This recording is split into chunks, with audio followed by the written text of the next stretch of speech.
ada sebuah pesan Instagram misterius yang masuk ke Instagram kakaknya Irma yang tadi ada di Arab ya. Ya entah siapa identitasnya juga nggak jelas. Di pesan ini dia mengatakan bahwa keluarga Irma tuh nggak perlu lagi mencari Irma karena Irma telah tewas terbunuh. Nah sebenarnya pesan itu dari salah satu kawan pelaku pembunuhan Irma. Hai kawan Nana, thank you udah klik video ini. Apa jadinya kalau salah satu anggota keluarga yang selama ini kita kira lagi kerja di luar kota, malah dapat kabar kaleng kalau saudara kita itu udah meninggal karena dibunuh. Dan pesan itu datang dari DM Instagram. Syok banget dong pastinya ya. Apalagi ternyata yang ngelakuin tuh orang terdekat sendiri yang udah bersandiwara selama 7 bulan lamanya. Gila banget kan? Bagaimana ceritanya? Sini-sini, Nana ceritain.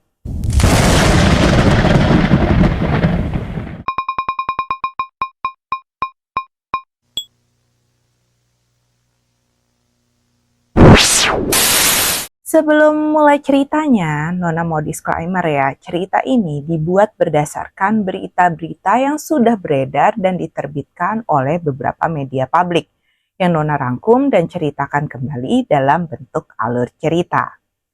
Irma Nurmayanti, Mojang Bandung dan penyanyi kafe yang sudah 7 bulan nggak tahu di mana keberadaannya, ternyata dibunuh oleh suami sirinya sendiri, Asep Saipuddin alias Abang, dibantu dengan ketiga temannya.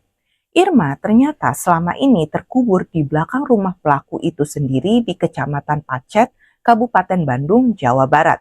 Dan semua kejadian ini terungkap dari pesan misterius di akun Instagram kakaknya Irma yang saat ini bekerja di Arab Saudi. Dan si kakaknya ini sempat cerita sama pamannya Irma yang bernama Ilyas Tari. Dan Ilyas inilah yang pertama melaporkan pada polisi tentang Irma yang telah hilang.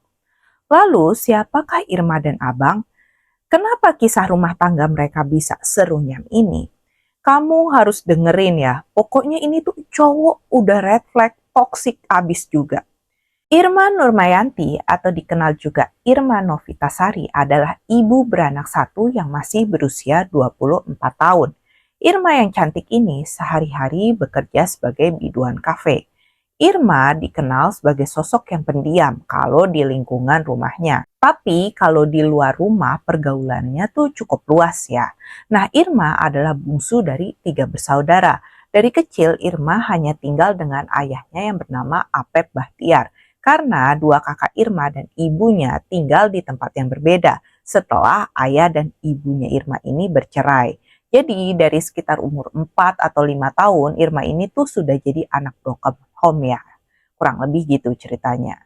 Sejak kecil Irma ini tumbuh jadi anak yang baik. Dikatakan Irma rajin belajar dan rajin mengaji. Jadi nggak aneh kalau suaranya tuh merdu. Irma kecil bercita-cita menjadi seorang bidan. Tapi karena latar belakang ekonomi yang nggak memadai, Irma pun nggak bisa melanjutkan pendidikan ke bangku perkuliahan. Maka cita-citanya jadi pupus untuk menjadi seorang bidan.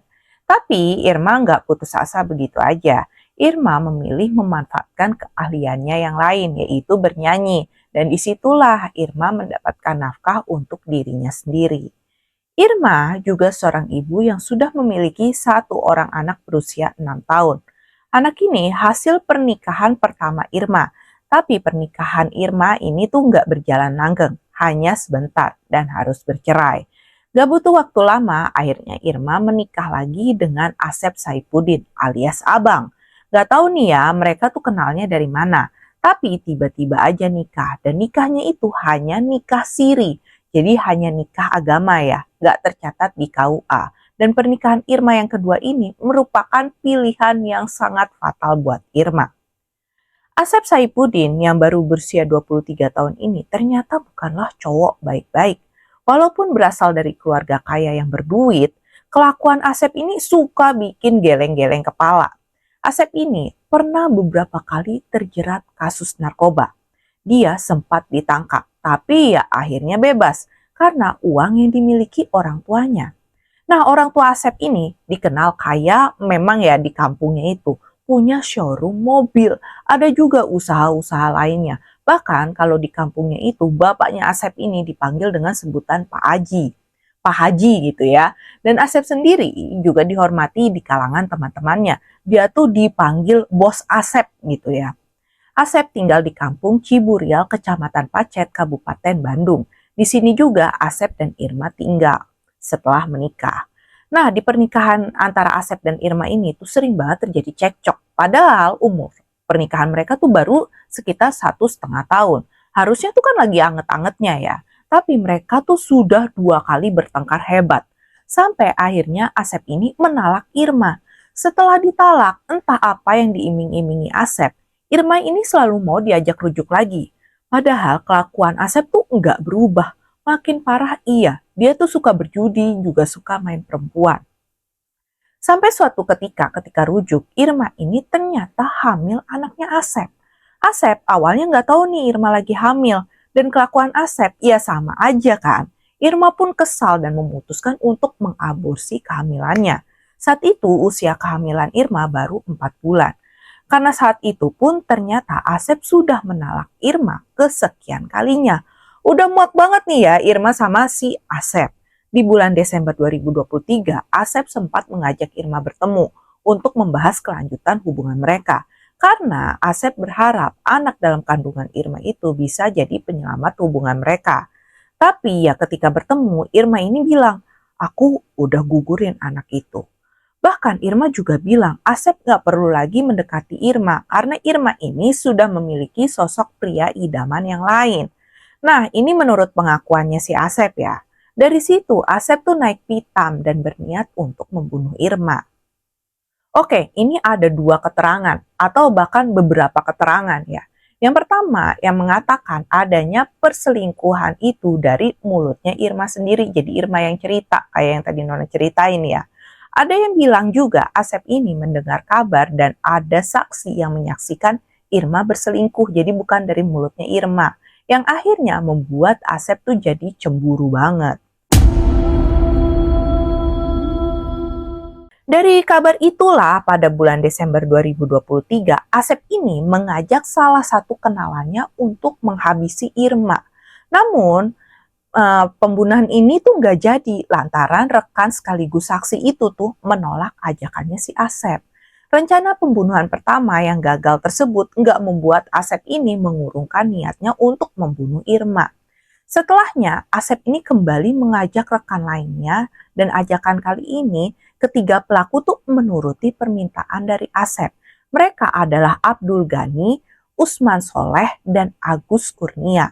Lalu Asep pun berjanji akan memberikan uang sebesar 10 juta rupiah pada masing-masing ketiga pelaku kalau mau membantu membunuh Irma. Setelah rencana itu matang, Asep memaksa menjemput Irma di tempat kerjaannya pada tanggal 13 Januari 2024. Padahal malam itu Irma tuh minta dijemput oleh pamannya yang bernama Ilyas tadi ya. Nah, tapi Irma kembali menghubungi nih. Dia bilang, gak usah jadi dijemput ya. Irma mau dijemput Abang Asep, mau bicarain hubungan kita. Nah, entah Irma ini memang termakan bujuk rayuannya Asep sampai kembali mau bertemu, atau mungkin Irma yang mau menyelesaikan hubungan mereka dengan cara baik-baik. Tapi Ilyas dan pihak keluarga Irma sebenarnya tuh sudah melarang dan gak setuju kalau Irma ini bertemu dengan Asep. Mengingat watak dan tabiat Asep yang gak bener kan. Nah, tapi akhirnya Irma ini tetap datang ke rumah Asep. Disitulah Asep sudah menyiapkan golok dan cangkul. Golok tentu untuk menggorok Irma dan cangkul untuk mengubur jasadnya Irma kemudian. Di jam 9 malam, Asep langsung aja memberikan kode kepada teman-temannya untuk segera menyergap si Irma. Irma yang bingung langsung bertanya kan, kalian mau ngapain? Tapi belum sempat melawan, Asep ini sudah memegang golok. Sementara temannya Abdul dan Usman memegangi tangan serta kakinya Irma. Dan di saat Irma berteriak meminta tolong, dengan cepat Usman ini yang membekap mulutnya si Irma hingga Irma ini nggak berkutik. Setelah tubuh Irma berhasil dipegangin, tanpa pikir panjang, Asep itu langsung aja kan ngegorok lehernya Irma pakai golok. berkali-kali sampai urat nadi lehernya putus dan Irma yang sekarat mengeluarkan suara mengorok gitu ya. Tentu itu cairan merah menyembur dari lehernya Irma dan akhirnya Irma tewas gak bernyawa seketika karena kehabisan darah. Di saat melakukan aksinya tersebut, salah satu teman Asep yang bernama Agus ini tuh kebagian tugas menggali sebuah lubang untuk mengubur Irma di sana. Tepatnya 300 meter di belakang rumahnya Asep yang sepi di Kampung Ciburial, Kecamatan Pacet, Kabupaten Bandung. Selanjutnya mereka ini berempat langsung nih membawa jasadnya Irma ke lubang tersebut dan menguburkannya. Setelah itu, Asep dan ketiga pelaku lainnya membersihkan seluruh ruangan serta membersihkan pakaian mereka. Setelah semua dirasa aman, jejak-jejak eksekusi sudah rapi, mereka pun kembali ke rumah masing-masing. Ilyas yang memang khawatir banget ya, karena Irma kan akan bertemu dengan mantan suaminya itu. Dia tuh berusaha menghubungi Irma, mau cek keadaan Irma gimana. Tapi ternyata malam itu juga handphone Irma tuh sudah nggak aktif. Tentu Ilyas panik ya, kemanakah keponakannya itu? Ilyas pun sempat menghubungi Asep karena ya dia tahu Asep yang terakhir kali bersama Irma. Tapi Asep ini malah bilang kalau memang benar dia yang menjemput si Irma. Tapi di tengah jalan Irma itu kabur, bahkan membawa beberapa barang miliknya Asep. Tentu keluarga Irma tuh nggak percaya gitu aja ya dengan apa yang diucapkan Asep. Tapi mau gimana lagi, karena Asep ini bahkan berani untuk lapor aja sama polisi kalau nggak percaya sama ceritanya dia.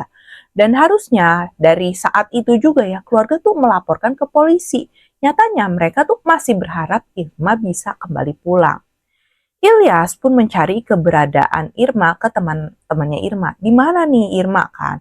Nah dari sini Ilyas mendapatkan kabar bahwa Irma ini tengah bekerja di Bali. Dan selama pelatihan 3 bulan itu tuh Irma ini dilarang mengaktifkan handphonenya.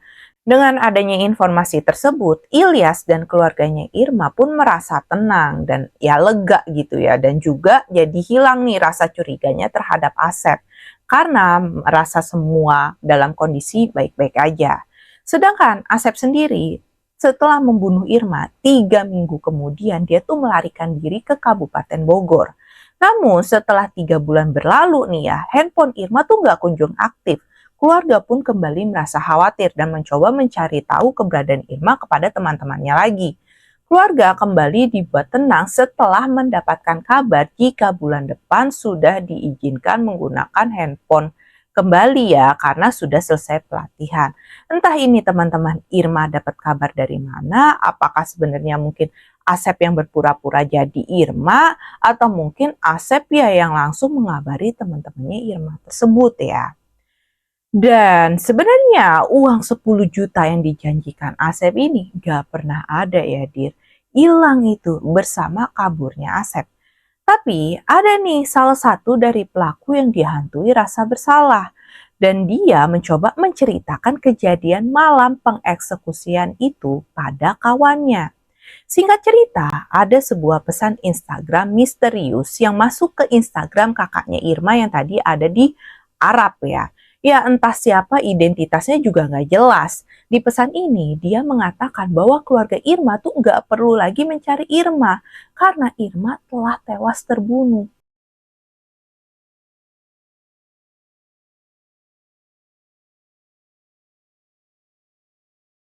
Nah, sebenarnya pesan itu dari salah satu kawan pelaku pembunuhan Irma yang diceritain kronologinya dan dia nggak tega kalau keluarganya Irma ini nggak tahu dan tetap berharap Irma suatu hari akan pulang.